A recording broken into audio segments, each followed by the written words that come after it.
की शादी थी। हम सभी घर वाले बहुत खुश थे। दीदी कुछ चुप सी थी। शायद शादी के टाइम हर लड़की ऐसा ही महसूस करती हो। हम दो बहनें और मनोज भाई था। मेरे पापा कुछ सालों पहले हमें छोड़कर जा चुके थे। मैं दीदी से बहुत ज्यादा अटैच थी। मैं दीदी के बिना रहने का भी सोचती तो मुझे रोना आ जाता था और दीदी का भी ऐसा ही हाल था। फिर शादी हुई तो दीदी की विदाई का वक्त हुआ। दीदी बहुत रो रही थी। मेरे जीजा दीदी को उदास नहीं देख सकते थे, इसीलिए उन्होंने बोला कि अर्चना तुम भी चलो हमारे साथ, 1-2 दिन वहाँ रहना, तुम्हारी दीदी को अच्छा लगेगा। भाई ने भी बोला चली जा, तो मैं कल लेने आ जाऊंगा। तो मैं आ गई इनके साथ। मेरे जीजा विराज के घर में उनके अलावा कोई नहीं था। विराज भाई के मम्मी पापा बहुत पहले ही जा चुके थे। अब शाम हुई तो विराज भाई ने मुझे कहा कि तुम पास वाले रूम में सो जाओ और अंदर से दरवाजा लगा लेना। मैं अंदर जाके सो गई। मुझे नींद लगने ही वाली थी कि तभी बाहर से दरवाजा बजा।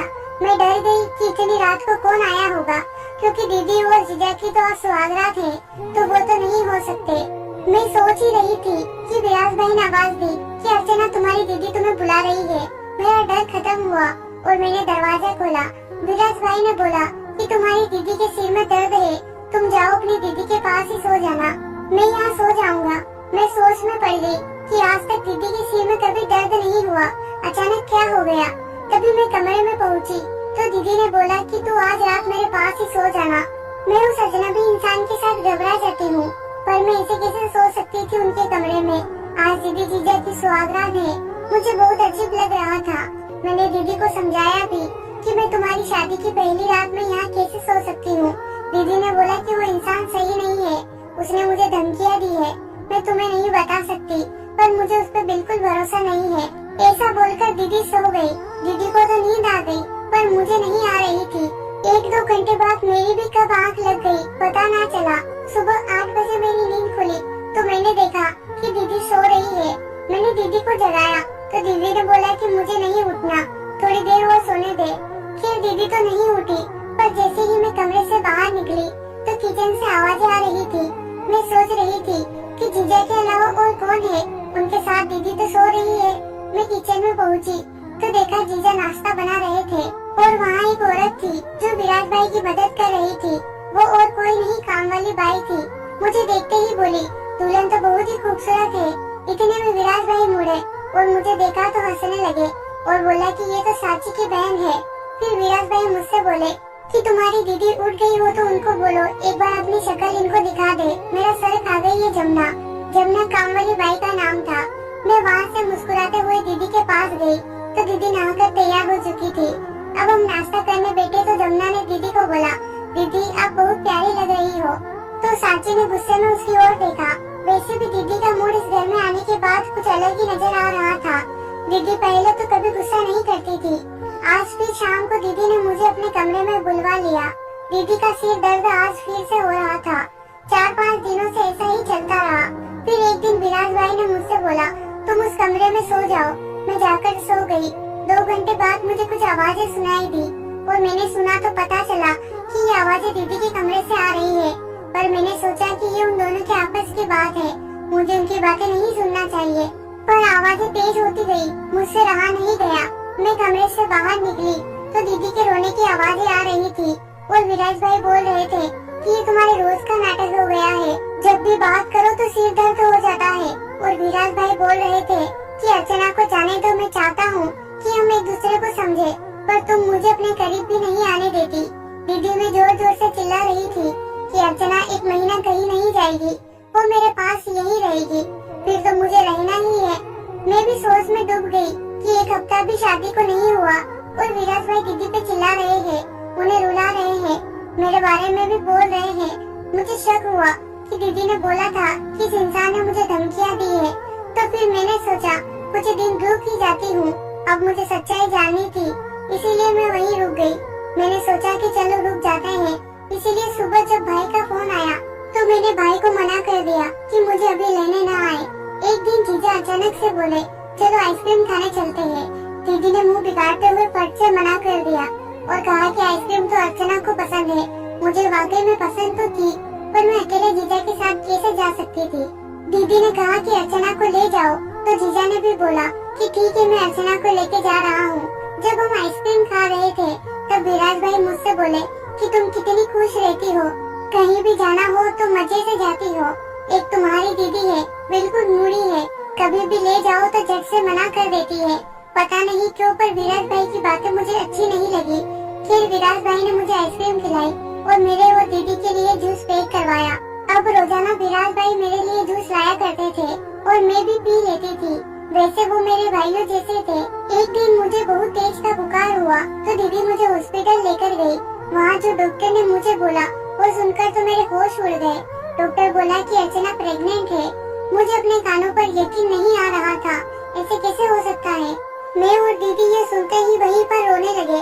फिर हम घर आए। दीदी ने मनोज भाई को भी बुला लिया था। जब शाम को विराज भाई घर पर आए तो भाई ने विराज भाई को खूब मारा और कहा कि मेरी बहन की जिंदगी बर्बाद कर दी तूने, उसका फायदा उठाया। मैंने भी सोचा विराज भाई मेरे लिए जूस लेकर आते थे, वह पीते ही मुझे गहरी नींद आ जाती थी। कहीं जूस लाने के पीछे यह मकसद तो नहीं था। मैंने यह बात भाई को भी बताई। भाई ने जीजा को खूब मारा, फिर भी जीजा यह कबूल करने को तैयार नहीं थे कि उन्होंने मेरे साथ गलत किया है। मनोज भाई मुझे और दीदी को लेकर घर आ गए। जब दीदी ने मम्मी को यह सब बताया तो मम्मी की तबीयत खराब हो गई। कुछ दिनों तक मम्मी ऐसे ही बीमार रही। मैंने भी खाना पीना छोड़ दिया था। 2-4 दिन के बाद मम्मी की तबीयत कुछ सही हुई तो मम्मी ने मेरे पास आकर बोला कि मैं तुझे डॉक्टर के पास ले चलूंगी, तेरा अबॉर्शन करवाना है। अभी यह बात घर में ही है, इसीलिए चुपके से हम ये काम करवा लेंगे।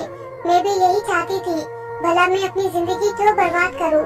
जब हम डॉक्टर के पास गए तो डॉक्टर ने बोला कि अर्चना प्रेग्नेंट नहीं है। डॉक्टर ने मेरे सारे टेस्ट भी किए, उसमें ऐसी कोई बात नहीं आई जिससे कि मैं प्रेग्नेंट हूँ। अब हम घर आए। मम्मी ने मुझे बोला था कि ये बात किसी को ना बताना कि हम डॉक्टर के पास गए थे और डॉक्टर ने ऐसा बोला। मम्मी मुझे ऐसा क्यों बोल रही थी, वह तो मुझे नहीं पता था। इस बात की जानकारी दीदी को भी नहीं थी। कुछ दिनों बाद जब मेरा कॉलेज वापस खुला तो मैं कॉलेज जाने लगी। वहाँ मेरी सहेलियों ने मेरा पीला सा बुझा हुआ चेहरा देख मुझसे उसका कारण पूछा तो मैंने बोला कि बुखार था। वो मेरी दीदी का भी पूछने लगी तो मैंने उनसे बोला दीदी तो मिलने आई है। कॉलेज में मुझे दीदी की एक फ्रेंड मिली थी। उसने जो मुझे दीदी के बारे में बताया वह सुनकर मुझे उस लड़की पर इतना गुस्सा आया कि मैंने उसको एक थप्पड़ मार दिया, क्योंकि मैं दीदी के बारे में ऐसा कुछ सुन ही नहीं सकती थी। मुझे अपने दीदी पर पूरा भरोसा था। कुछ दिनों बाद दीदी का डिवोर्स होने वाला था। कोर्ट के आदेश भी आ चुके थे। दीदी अब बहुत खुश रहने लगी थी, खासकर जब वह मुझे यह कहती कि उस आदमी से अब मेरा पीछा छूटने ही वाला है। मैं सोच में पड़ गई कि भला किसी का तलाक होना भी कोई खुशी की बात होती है। मुझे उस लड़की की भी बात याद आने लगी जो दीदी के बारे में बोल रही थी। अचानक से मेरे मोबाइल पर जीजा का फोन आया। पता नहीं क्यों मैंने फोन उठा लिया। जीजा ने मुझे बोला कि जब तुम दोनों यहाँ पर थे तब तुम्हारी दीदी मुझे अपने आसपास भी नहीं भटकने देती थी। वह रोज तुम्हें अपने पास सुला लिया करती थी। मैं उसका पति था, उससे प्यार करता था, इसीलिए कुछ नहीं बोलता था। मानता हूँ कि जब मैं तुम्हें जूस लाकर देता था उसमें हल्की सी नींद की दवाई मिला देता था ताकि मैं तुम्हारी बहन के साथ थोड़ी देर बातें कर सकूं, उसके करीब जा सकूं। आखिर मैंने तुम्हारी दीदी से शादी की थी। मैं भी इंसान हूँ, तुम मेरी छोटी बहन जैसी हो। मैंने तुम्हारे साथ कुछ गलत नहीं किया। मैं तो ऐसा सोच भी नहीं सकता था। तुम्हारी दीदी ना जाने किसी से बातें किया करती थी, फिर भी मैंने उसको नजरअंदाज किया। मैंने फोन पर जीजा को कोई जवाब नहीं दिया और फोन काट दिया। अब मुझे दीदी की सहेली की बात याद आई। उसने मुझे बोला था कि तुम्हारी दीदी का एक आवारा लड़के के साथ चक्कर है। एक दिन जब रात को मुझे पानी की प्यास लगी, मैं सहन में आई तो दीदी दबे पाँव छत पर जा रही थी। रात के करीब 1 बजे दीदी का छत पर जाना मुझे बहुत अजीब लगा। मैं भी चुपके से दीदी के पीछे गई और जो मैंने देखा, दीदी एक लड़के से गले मिल रही थी। मैं झट से नीचे गई और मम्मी और भाई को बुलाकर ऊपर लेकर गई। भाई, मम्मी और मैंने यह नजारा देखा कि दीदी उस लड़के से बोल रही थी कि मुझे कल उस आदमी से डिवोर्स मिल जाएगा। उससे डिवोर्स लेना तो मेरे बाएं हाथ का खेल था।